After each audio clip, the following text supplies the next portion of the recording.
hamma narsaga davo deymiz-ku.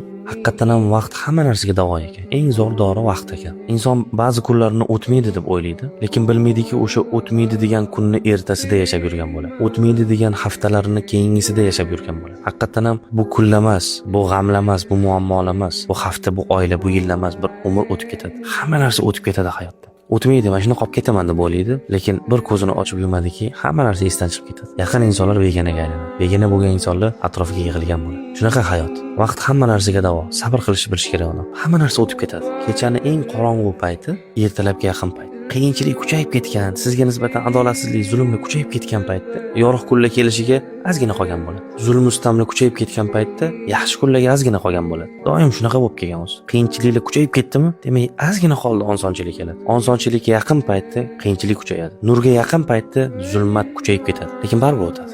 Hamma narsa o'tib ketadi. Siz umringiz o'tib ketadi. Bilmay qolasiz, bitta ko'zingizni ochasiz, qabrda yotgan bo'lasiz. O'tib ketgan bo'lasiz hayotda.